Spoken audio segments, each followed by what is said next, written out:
Shalom a todos. Mishnah 5 do capítulo 3. Hoje eu estou sem microfone, eu espero que funcione, né? Estamos sempre esperando que as coisas funcionem bem, mas estamos tendo problemas, vocês já sabem. Vamos fazer primeiro a nossa bênção. Hoje nós vamos fazer a bênção que é igual a bênção da água, mas hoje nós vamos tomar um café. Então pegue aí sua bebidinha preferida e vamos comemorar o estudo. Baruch atah Adonai Eloheinu melech haolam שהכל נהיה בדברו.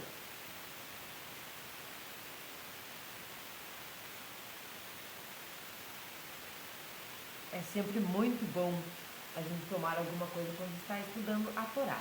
Nós vamos ver hoje, bom, pode ser que tenha alguém novo por aí, eu não disse Boker Tov, Tzaharaim Tovim, Erev Tov ou Laila Tov, dependendo do horário que você vai assistir ao vídeo. Então, nós vamos falar hoje do livraço do Sr. Irving Bunim, eu sempre falo com ele, mas é com ele, Bunim, a Ética do Sinai.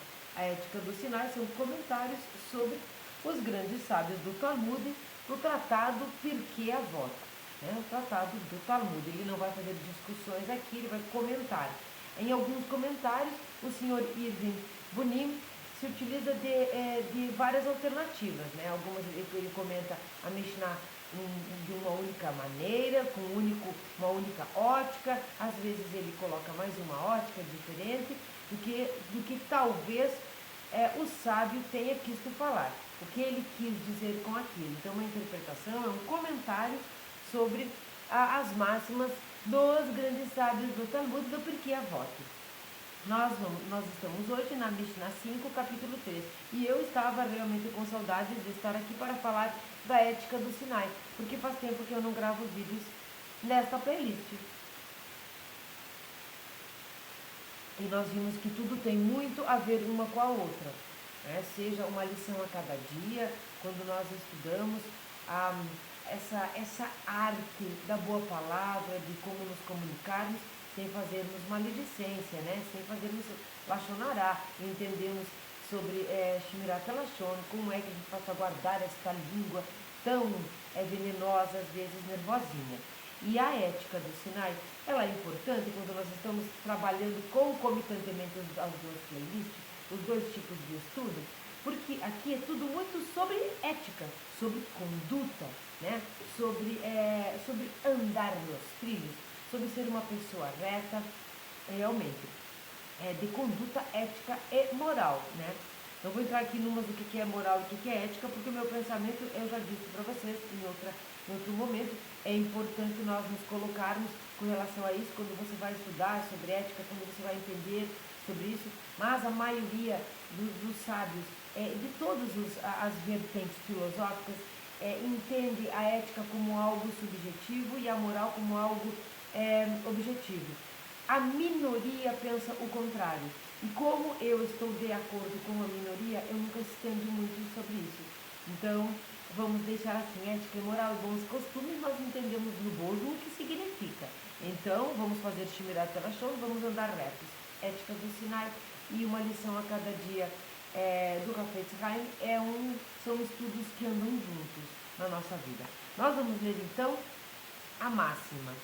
Rabi Hanina ben Harinai Omer Haneor Balaila Ve'amhalech Leader Ieridi Umfaneli Bo Levatala Areize Mitgayev Le Nafsho. Quando nós falamos Le Nafsho, tem alguma semelhança aí? Alguém se tocou? Nós estamos falando alguma coisa sobre alma, né? Lembra?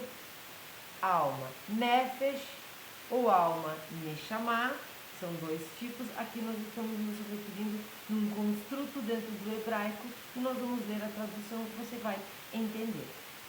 Então, diz o seguinte. Adivinha. Tirando os atritos. Diz o seguinte. O Rabi Hanina ben Harinai diz: aquele que não dorme de noite ou que anda sozinho pelo caminho e dedica seu coração à futilidade, compromete sua alma, tá? Compromete sua alma.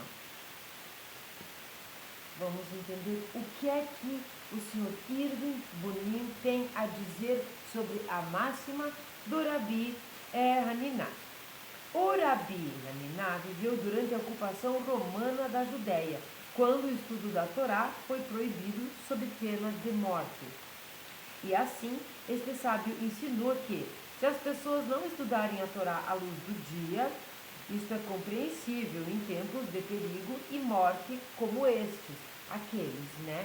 Então, se não estudasse à luz do dia. Mas, se você estiver acordado à noite, quando o mundo está adormecido, ou sozinho no caminho, onde ninguém possa vê-lo, e mesmo assim não estudar a Torá, então você é culpado e comprometerá a sua alma, pois ao deixar de aproveitar uma oportunidade de estudar a Torá, está prejudicando mortalmente o seu caráter.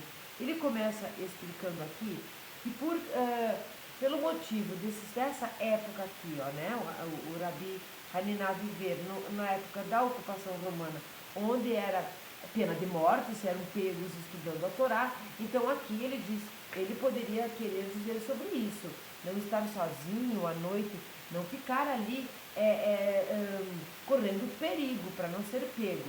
Então, se não estudasse na luz do dia, era muito melhor ser à luz do dia e não à noite. Mas aí ele continua, porque ele vem trazendo para os dias de agora e também compreendendo que há sempre um cunho filosófico mais profundo dos sábios, onde que se você, à noite, estiver sem fazer nada, você é culpado de não estar estudando a Torá, está prejudicando a sua alma, né? E também o seu caráter. Por quê? Vamos dizer assim que você acorde de madrugada e vá lá saltar a geladeira e fique por lá olhando as coisas, vá na janela, não está dormindo. O que ele pensa neste momento? Se você não está fazendo nada, você deveria estar então estudando a Torá. Você está sozinho no caminho, à noite. Vamos dizer que você está passeando. Nós vamos ter que inventar, rebuscar aqui alguns exemplos. Ninguém está te vendo. Você não está correndo perigo. E você não está estudando a Torá, você é culpado. Lembra que nós vínhamos nas outras Mishnayot falando sobre as conversas frívolas, aquelas duas pessoas que estão juntas ou três pessoas que vão a um restaurante, que não conversam sobre Torá, que ocupam os seus dias, que poderiam estar fazendo isso com coisas, ou não só conversas frívolas, mas coisas que são fúteis. Então aqui você é culpado, é isso que ele está querendo dizer. Ele vai adiante e nós vamos entender mais a fundo e vamos trazer para os dias de hoje com uma facilidade incrível. Incrível a desculpa que nós damos, que as pessoas que não querem estudar dão para não estudar a Torá. As desculpas vão de ter que lavar uma louça até participar de uma convenção internacional dos que não fazem nada. Aplicada aos tempos de hoje, ele está escrevendo isso, o Sr. Irving Bonin. Então vamos lembrar novamente que este livro foi escrito lá em meados de 1960 e poucos, né? Mas que o próprio Talmud, a sua redação final foi no ano 500, né? da Era Comum. Então vejam que ele está falando de algo muito antigo, mas o próprio livro dele já é antigo para nós, que estamos em 2020 e poucos, não é? Então, aplicada aos tempos de hoje, esta é uma advertência contra as nossas desculpas esfarrapadas em circunstâncias onde elas não se aplicam. As desculpas ou as esfarrapadas não se aplicam em lugar nenhum, não é? Algumas pessoas alegam que não podem se devotar à Torá porque há muita perturbação e motivo para distração em casa. Né? Às vezes você está lá estudando, aí vem a sua esposa e fala alguma coisa, vem o seu marido e fala alguma coisa, e se interfere, você não está estudando o casal, então incomoda, os filhos vêm, ou eles pulam, ou fazem barulho. Pode ser visto desta maneira, mas se você estiver acordado à noite, quando todos dormem e reina a calma, e assiste a um programa televisivo sem conteúdo, em vez de estudar a Torá, que desculpa você tem? Então vejam aqui que ele falou de um programa televisivo. Perceberam como é muito atual? Você pode acordar lá de madrugada, estou com um pouco de insônia, ligar a televisão e ficar assistindo aquele lixo televisivo. Né? Ele colocou o programa, mas vamos entrar aquele lixo. Hoje nós temos um aliado maléfico a essa desculpa de não estudar a Torá numa madrugada que você não está conseguindo dormir, que se chama celular. Então você vai pegar o celular e começa a zapear. Se você for nos Reels, se você estiver assistindo os rabinão, assim, os rabinaços, ou estiver assistindo a Sharon, tudo bem, pode dar uma roladinha, mas desligue. Se não é o horário nem de assistir isso aqui, nem de assistir aquilo lá. Este é um horário de você estar dormindo. Se você não consegue estar dormindo, então pegue a Torá. Se você não aprender nada com isso, pode ser que te dê sono. Essa é uma desculpa esfarrapada, é muito moderna. Coloca a culpa nos filhos que fazem barulho, coloca a culpa no tempo que não tem tempo. Enquanto você está dizendo que não tem tempo, você está perdendo tempo. E foi uma frase inteira que deveria estar estudando a Torá. Então, quando você acorda de madrugada, dá uma assaltada na geladeira, coisa que já não se deve fazer, né? Bebe um pouquinho de água e o sono não vem, sente-se, abra sua Torá e estude. Não, celular não. Num nível mais simples, o Rabi Hanina procura indubitavelmente enfatizar a natureza protetora da Torá. Olha só, que é um outro enfoque extremamente importante. A Torá é o nosso manual, a Torá é o nosso escudo, a Torá é a nossa espada também, não é? Ela é a nossa proteção. O Talmud declara: aqueles que têm a missão de realizar uma mitzvah não são passíveis de serem prejudicados. Isso aqui é muito abordado no Talmud. E se eu não me engano, em Berahot, nós temos muito sobre isso. Aquela pessoa que ela está correndo um determinado perigo ali, eminente às vezes, ou um potencial perigo, mas ela está cumprindo uma mitzvah. Então a Torá te protege. Te protege nesse momento. Você não está ali na esbórnia, você está estudando a Torá. Então esse ditado é a base para o costume de converter um amigo que vai sair de viagem em emissário da caridade em teu nome, quando chegar ao destino. Ele se converterá então em mensageiro de uma mitzvah, mesmo que seja à noite, né? Ele vai com aquela mensagem de mitzvah e, como correio do Todo-Poderoso, terá direito à proteção celestial do Eterno. Vejam que as coisas, quando realmente há uma mitzvah envolvida, é como se quando alguém, uma vez, desculpem, eu escutei uma história de um tiro, tchum, que foram, que lançaram contra um soldado e ele tinha no seu bolso, ele tinha em algum lugar aqui, o livro dos Salmos. Aquela bala ficou incrustada ali e não o matou. Já havia até também sobre níquel, alguma coisa assim. Mas quando nós estamos fazendo alguma coisa muito boa, Deus quer que nós continuemos, né? Uma mitzvah para Hashem, Ele quer que nós continuemos, então Ele vai sim nos proteger. A Torá é a ferramenta que nos protege esotericamente, e aqui neste caso literalmente de muitos males, né? Muitos males. Deduz-se então que se uma pessoa enfrentar uma situação de perigo quando estiver sozinha à noite, isso é muito bem relatado no Talmud, ou viajando por um caminho isolado, e se recusar a encouraçar-se com a proteção da Torá, atrai sobre si um dano moral. E ela mesma é responsável por qualquer prejuízo que sua atitude possa lhe causar.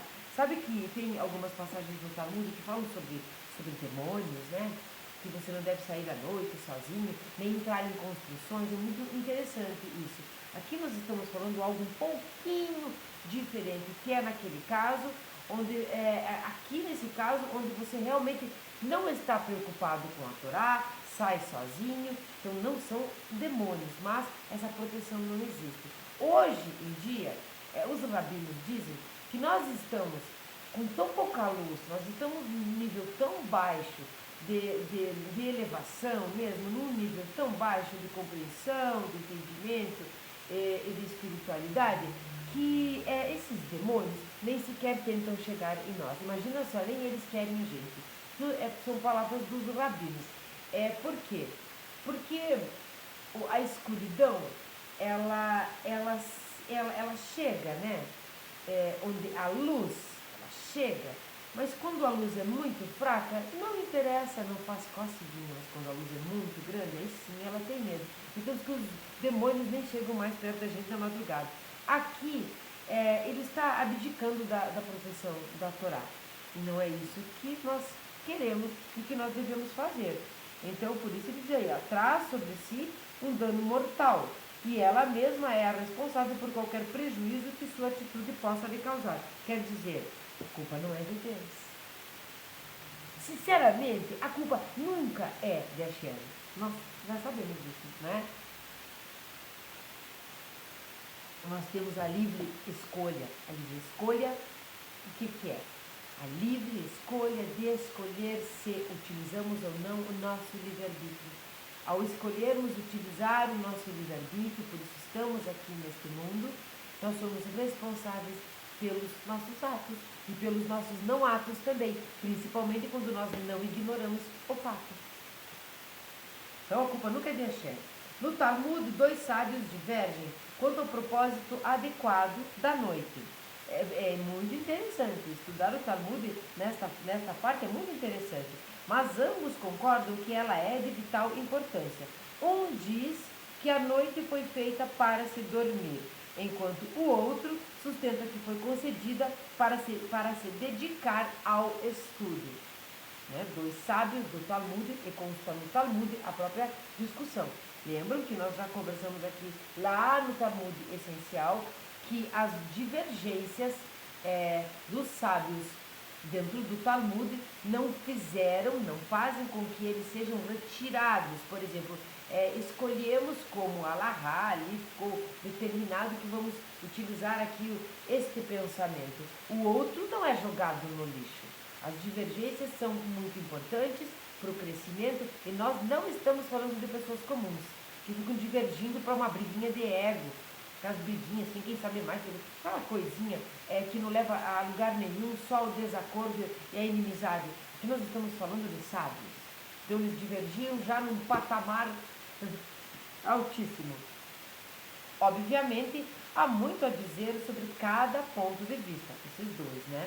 Ninguém questionará a necessidade de um sono reparador que rejuvenesce o corpo e a alma. A pessoa comum necessita cerca de 8 horas de sono para funcionar eficientemente. Os sábios descrevem o sono como 60 avos da morte. Isso também está no Talmud. Eu cheguei a marcar aqui para nós não nos perdermos. Vamos ler aqui o 54. Não, é o 53.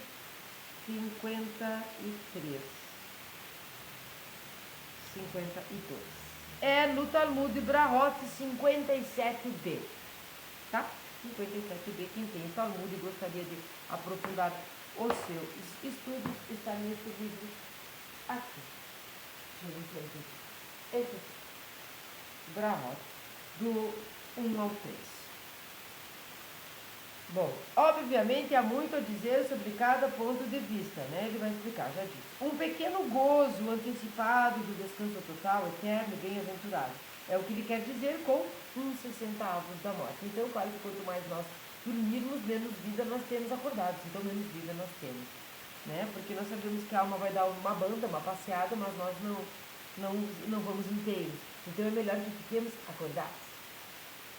Alguém fez a seguinte analogia. O sono corresponde aos juros que temos de pagar sobre um empréstimo. Tá? O sono corresponde aos juros que temos de pagar sobre um empréstimo conhecido como vida. Sabemos que somos inquilinos do nosso corpo e tudo que está aqui nos é emprestado. É uma posse temporária que nós temos. Então, esse empréstimo é conhecido como vida. E o sono corresponde aos juros que temos que pagar sobre esse empréstimo. Quanto mais regularmente pagamos os juros, né? O sono, mais distante será a data da quitação da dívida. E aqui ele coloca uma nota de rodapé, nós vamos ler, porque foi um filósofo muito importante que falou sobre isso, o senhor Irving Bunin se utilizou dele. E é uma breve paráfrase de uma passagem de Arthur Schopenhauer. Schopenhauer foi um filósofo considerado depressivo. Ele começou a perguntar as coisas sobre Deus, espiritualidade, reencarnação, de maneira mais profunda. Ele abordava os sofrimentos, as coisas, enfim, que entristecem a pessoa. Não era muito bem visto, mas ele é muito grandão. Relation to Ourselves, em 1851. O sono corresponde aos juros que temos de pagar sobre o capital que se reintegra com a morte. Quanto mais a taxa de juros e mais regularmente se pague, mais distante será a data da amortização da dívida. Então, ele utilizou Arthur Schopenhauer para esta analogia. Mas, se uma pessoa usasse uma pequena parte da noite, tá? Ou do dia também, para o sono necessário, investisse a serenidade e paz das horas de escuridão, no estudo meditativo e profundo, ela seria certamente digna de elogio. Houve grandes sábios que se treinaram para dormir poucas horas, a fim de poderem dedicar o máximo de tempo ao estudo da Torá. Nós conhecemos sábios que dormiam 4 horas por dia. 4 horas por dia, o resto era estudo. Era estudo entre tomar banho, fazer a sua purificação, a sua higiene, entre as refeições, né? Eles paravam unicamente para tomar banho, para ir ao banheiro e para fazer as refeições. E o restante era estudo. 4 horas por dia de sono. Pouco, né? Mas eles se treinaram. Que dizer, porém, do homem que não passa a noite dormindo ou estudando, mas se dedica a assuntos ociosos e sem valor, tais como jogar cartas? Vejam aqui que é disso que ele está falando, né? Aqui tanto o senhor Irving Bunin, na sua interpretação, como ele acertou na mosca. Nós estamos aqui estudando, nos esforçando, entendemos o que ele quis dizer. Por quê? Porque se você fez todo esse treinamento para dormir menos, para estudar mais, então você é um sábio, é quase uma luz, está lá trabalhando com relação a isso. Mas, quer dizer, porém, do homem que não passa a noite dormindo, quer dizer, ele não está dormindo, mas ele também não está estudando, e sim se dedicando a assuntos ociosos e sem valor. Nós sabemos que a ociosidade, que não existe o ócio criativo, nós já falamos sobre isso, não existe. Então, pelo menos medite, faça alguma coisa nesse momento, né? Então, ele coloca aqui um exemplo como, tais como jogar cartas. Não sei se hoje aí o carteado é uma coisa tão em voga, mas era muito usado, né? Se juntarem, jogar cartas. Eu acho que os antigos ainda jogam cartas. Ao roubar horas necessárias ao sono necessário para levar uma vida dissoluta, extravagante e efetuar atividades sem sentido e com desperdício de tempo, esta pessoa está se expondo deliberadamente a um perigo. Tanto faz se é de noite ou se é de dia. Tanto faz se está sozinho ou não. Aqui ele está colocando no lugar, você deliberadamente está jogando cartas ao invés de estar estudando ou dormindo. Ou vamos dizer assim, é proibido jogar cartas, não é proibido coisa nenhuma, né? Você pode jogar cartas, você pode ter o seu lazer, várias coisas, mas você dormiu aquelas horas ali de sono, você estudou a Torá, ou você substituiu estes horários para fazer algo como jogar cartas ou jogar conversa fora? É nesse sentido. Conforme o dito popular, está levando uma vida desregrada. Ela certamente é responsável por qualquer dano que daí resultar. Então, todas as coisas que advêm disso é culpa da pessoa. Foi-lhe dado o tempo para o seu descanso. 4, E ele foi aqui muito generoso, falou em 8 horas para nós, pessoas comuns. Foi-lhe dado este tempo para dormir. Você utilizou este tempo para jogar cartas, então a culpa é sua se der ruim. É isso que ele está dizendo. Não está dizendo nem para não jogar, nem para não dormir. Mas você não pode trocar a sua falta de sono por algo ocioso, sem valor. Você pode trocar sim, você pode substituir essas horas de sono pelo estudo da Torá. Esta é a nossa proteção, então nosso serviço a Hashem. Na linguagem metafórica, a noite sempre simbolizou ignorância, metafórica, tá? A escuridão desprovida da luz do conhecimento. No marco desse simbolismo, a Mishnah quer dizer: se você estiver acordado e consciente no mundo de escuridão, enquanto os demais estão submersos no sono inconsciente e só você percebe o mal e se dá conta do que é errado, então é seu dever estudar a Torá com esforço redobrado para difundir seu conhecimento amplamente. Se ignorar a oportunidade e descuidar da sua obrigação, você carrega a culpa de todos, pois é um dos poucos que se dão conta dos perigos e necessidades da sua época. Então agora vamos desmembrar isso aqui metaforicamente falando.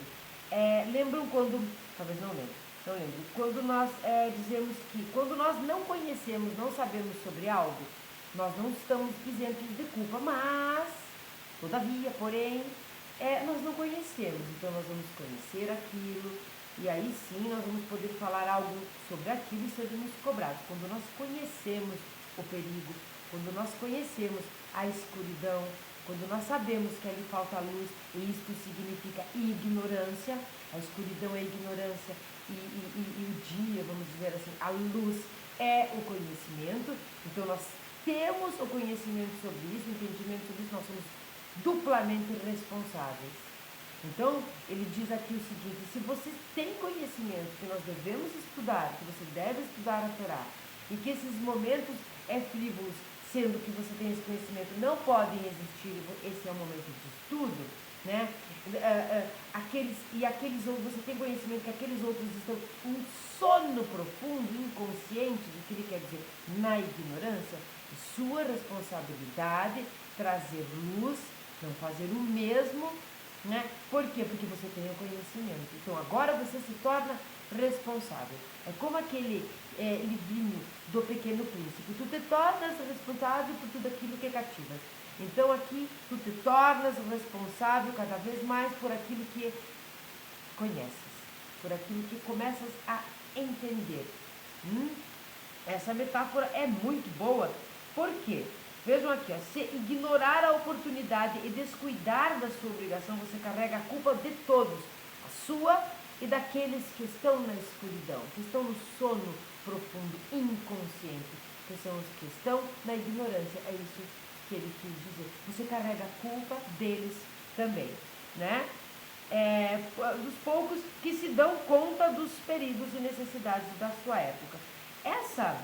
Esse processo que acontece quando nós não ignoramos algo tão importante e existem aqueles que ignoram e estão na escuridão, essa metáfora é muito parecida de quando nós falamos lá numa lição a cada dia sobre a flecha bumerangue, quando nós fazemos o Lashon Hará, quando nós somos maledicentes sobre alguma coisa ou sobre alguém e nós jogamos isso, né? O que sai da nossa boca não dá para enfiar de volta, já foi feito, a maldade ali, a maledicência já saiu. Só que quando ela é maledicência, ela atinge o outro, ela atinge os demais, ela respinga, só que ela ricocheteia, ela volta para você como um bumerangue, por isso é uma flecha bumerangue, né? Eu que inventei essa flecha bumerangue, mas enfim, é assim que funciona, ela volta para você. Detalhe, quando este bumerangue volta, ele não volta só com a flecha que você atirou, essa não volta, essa vai, mas ele traz consigo este bumerangue todos os méritos negativos daquela pessoa que você foi maledicente. E a flecha que você lançou com a maledicência leva os teus méritos bons para aquela mesma pessoa. Nós não queremos isso. Isso diz respeito aqui também. Aqueles que estão em berço esplêndido, você não pode ser igual porque você já conhece. O povo judeu esteve frequentemente nesta situação. Sim, vamos trazer para o mundo Benenor, e nós vamos compreender aqui o ensinamento. Frequentemente nesta situação. No mundo pagão, o judeu manteve erguido o estandarte do monoteísmo. Proclamou à custa da própria vida que existe um só Deus. No obscurantismo da Idade Média. Olha só, ele está falando da Idade Média, né? Lembro, era fogueiras, mata na fogueira, tortura, tem que mudar de nome, tem que mudar de país, é exilado, é expulso, não pode falar, não pode demonstrar a sua cultura. O judeu manteve acesos os faróis da instrução e da moralidade, ainda que significassem pogroms. Nós estamos em 2024. Não sei exatamente quando que foi, se foi uma semana ou duas semanas atrás. O mundo conheceu, quem não conhecia, esta palavra, pogroms, num caso específico acontecido de antissemitismo em Amsterdã. Não vou me aprofundar nisso, vou voltar aqui meus olhos ao Pirkei Avot, os comentários do Sr. Irving Bonino, mas nada é por acaso. Existem coincidências, mas não coisas por acaso. Então, na Idade Média, e agora nós estamos aqui na Idade Média, eu nem sei que idade nós estamos aqui. Bom, no obscurantismo da idade, o judeu manteve, vou ler novamente, né, aceso os faróis da instrução e da moralidade, ainda que significassem pogroms, exílio, inquisição e morte. O judeu, como personagem histórico, trilhou um caminho solitário. Enquanto os demais seguiam pelo caminho fácil, pela via expressa da cultura dominante, o judeu percorria sozinho a estrada da Torá, do Shabat, da Kashrut e da pureza familiar. Eu vou contar duas coisas aqui para vocês. Duas coisas, deixa eu marcar bem aqui no destaque. Por que serve para nós? Vocês sabem que este canal é um canal judaico. Eu gosto de chamar ele de judaico, porque o foco é unicamente judaico, mas nós somos filhos de Noé. Nós somos Bnei Noah. Quem acompanha o canal sabe que eu gosto muito de animação. Eu gosto de livros infantis, ou melhor, infantos juvenis. Eu gosto muito. Eu consigo entrar dentro dos livros, eu gosto das artes, eu gosto muito disso. E dessa coisa digitalizada, muito legal. Eu recebi, e eu sou uma Bat Noah, eu recebi uma fanart. Uma fanart é quando um fã seu, um seguidor seu, um inscrito seu, resolve fazer um desenho de você. Como esta pessoa é furry, que são aquelas que têm, que são a representação do seu perfil é um animal antropomorfizado, e muito legal. Existem umas bandas que não são legais, mas existem as que são. Então, ela me desenhou como um gato, uma gata muito linda, um desenho maravilhoso, um desenho digitalizado, eu acredito, porque não sei se ela tirou uma foto, mas eu percebi que era em aplicativo. Ela desenhou uma menorá, ela me disse shalom, sharon, ela foi muito delicada, ela me mandou esta fanart. Eu repostei na comunidade do canal, e se você for lá na comunidade vai ver que tem essas palavras, mas a fanart não existe mais. Ela acabou retirando, né, bloqueando, tirando, não sei como a gente diz, ela deletou a imagem. Eu a elogiei, eu fiquei muito agradecida, ficou linda, nossa, um gato azul, eu gostei muito. E ela colocou, eu fui ver no perfil, no canal dela, porque ela tinha feito isso, afinal de contas era uma fanart que ela ofereceu à minha pessoa, e eu fiquei muito feliz por isso. Ela me fez como uma judia para melhorar. E estava escrito no perfil dela, na parte sobre, estava escrito muçulmana. Falei, bom, tudo bem, de repente ela ela teve um antissemitismo ali comigo, uma Batnoa.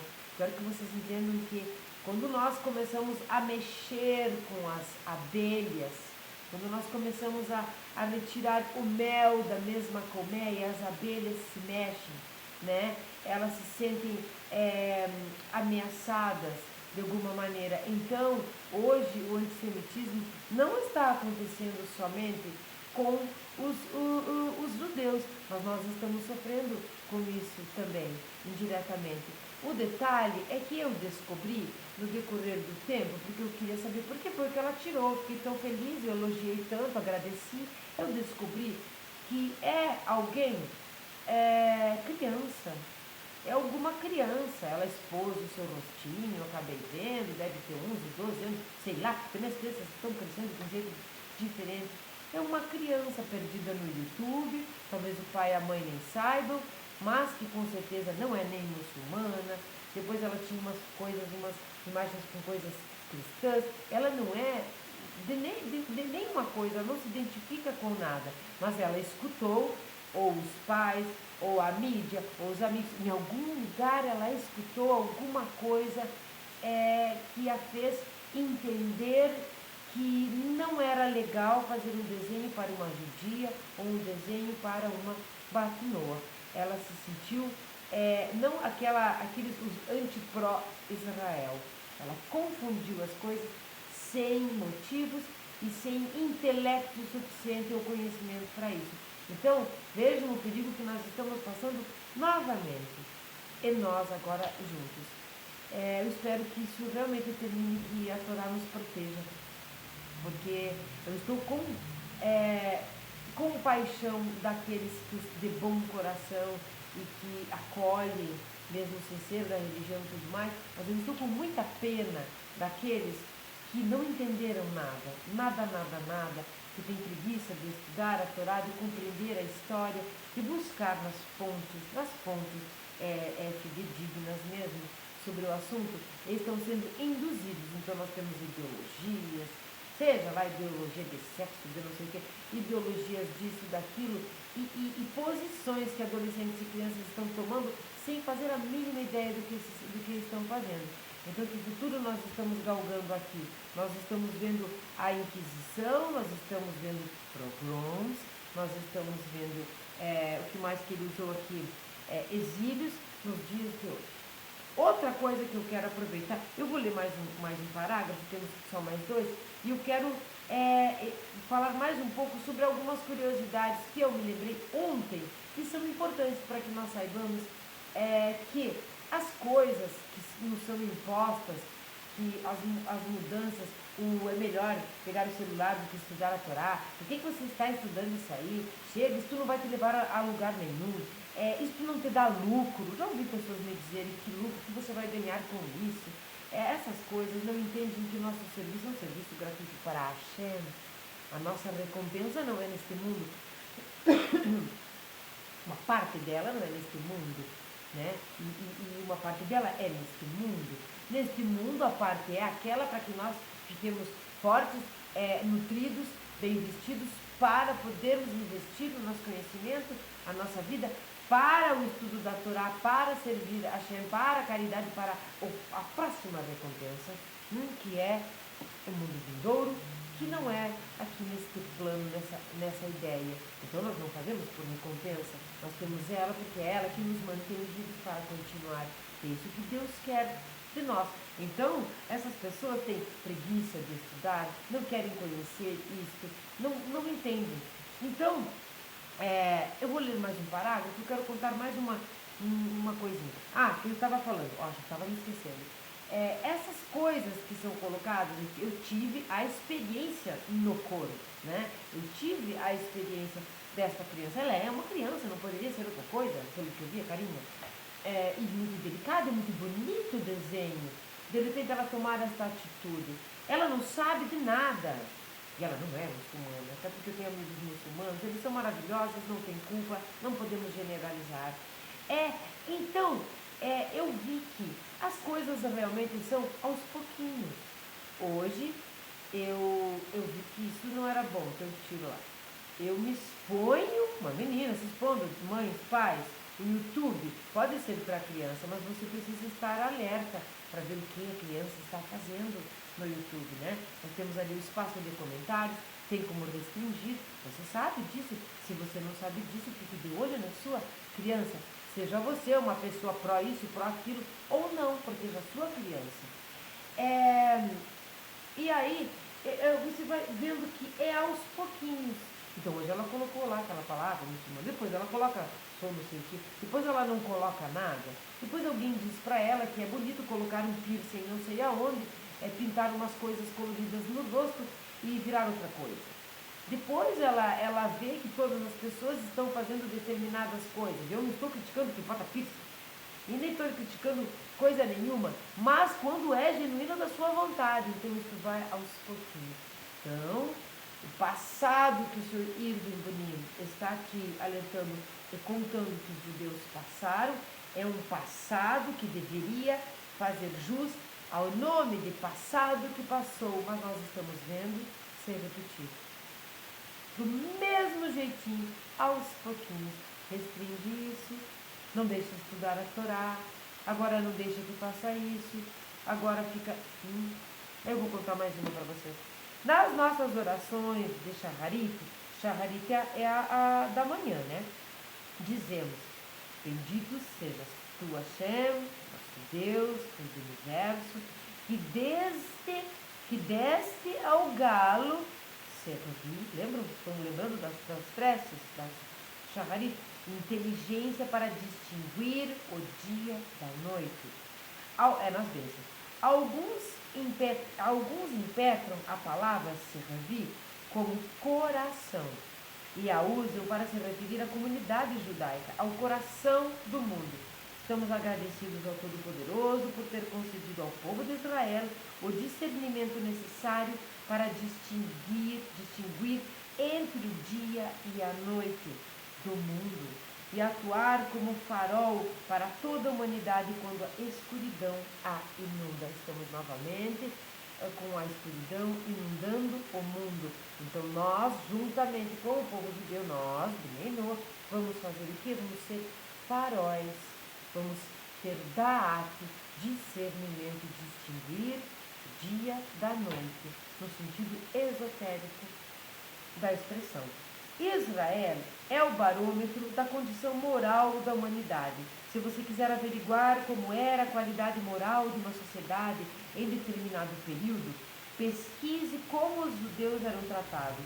Quando um país entra num período de obscurantismo em sua história política e cultural, o judeu se converte no alvo principal e especial da perseguição. Isto o remete às raízes históricas, a Deus e a sua Torá.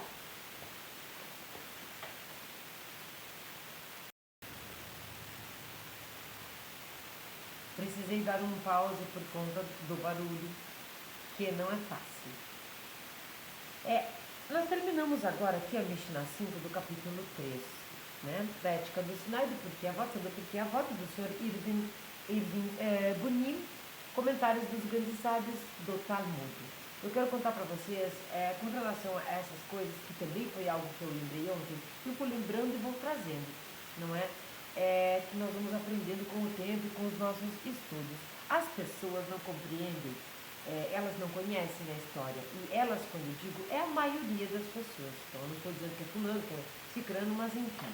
Nós temos um costume no que o Ocidente aqui, não sei se chama de Ocidente, mas aqui, a maioria das pessoas, os cristãos de uma maneira geral, tem o Réveillon, a festa de fim de ano, o Ano Novo, né? O Ano Novo. Por que sim, tive que falar a palavra cristão? Porque o ano 2024, nós sabemos que começou a se contar assim, o que nós chamamos de era comum, o cristianismo chama por conta do nascimento da sua personagem principal do cristianismo. Nós sabemos que uma das maneiras de se fazer com que, vamos falar a palavra derrubar assim do cavalo, como uma maneira de fazer com que o judeu se entregasse, né? Que ele não era um cristão novo, era colocar um porco, um suíno, né? Um leitão, vamos chamar de tudo que é tipo, na refeição.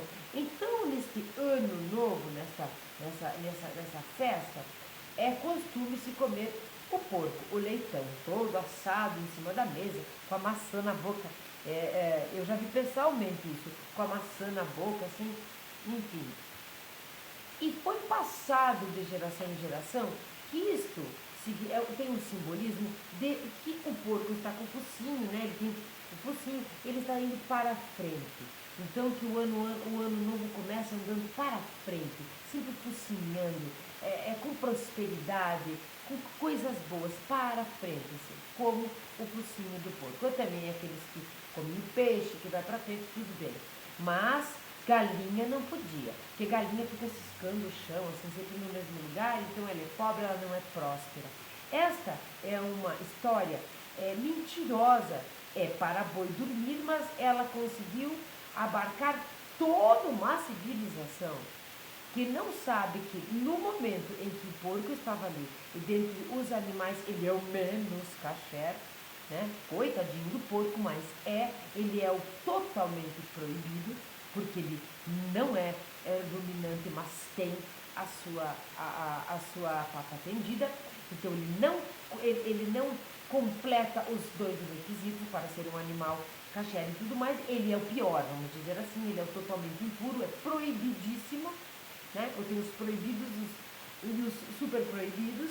Então, colocando ali o porco nessa festa, nessa confraternização, se a pessoa não comesse, eles tinham certeza de que era um falso cristão novo. O que é um cristão novo? É aquele que se converteu do judaísmo para o cristianismo naquela época de obrigação, como ele está falando aqui, Inquisição e tudo mais. Então ali eles pegavam ele com a boca na botija. Aqui eles descobriram que aquele judeu não tinha se convertido ao cristianismo. Então ou eles eram obrigados a comer o porco para não morrerem e tudo mais, ou eles acabavam ou morrendo, ou sendo exilados, ou seja lá o que for, por conta de não aceitarem comer.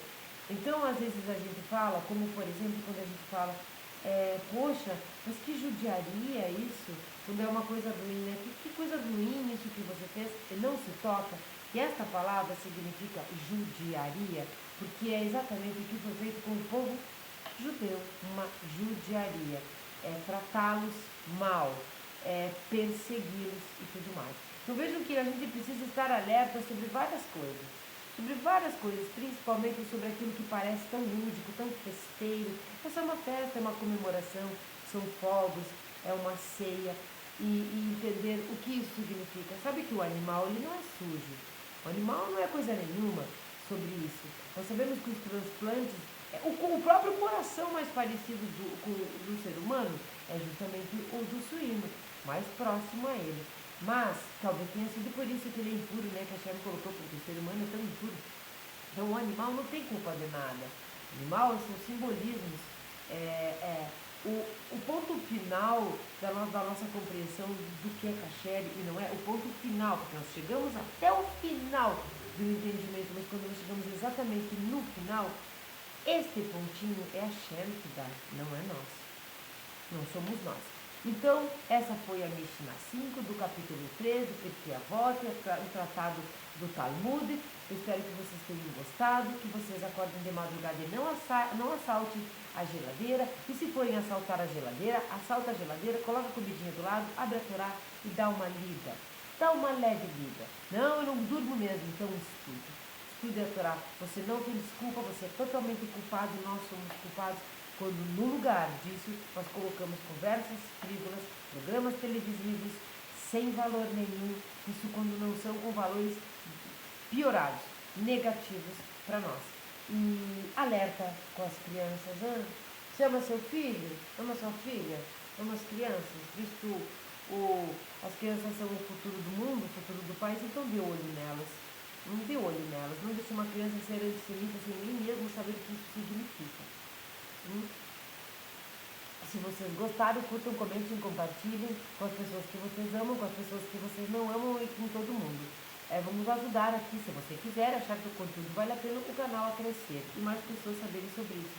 Como do Neymar, nós precisamos afundar a cabeça no rio do Judaísmo.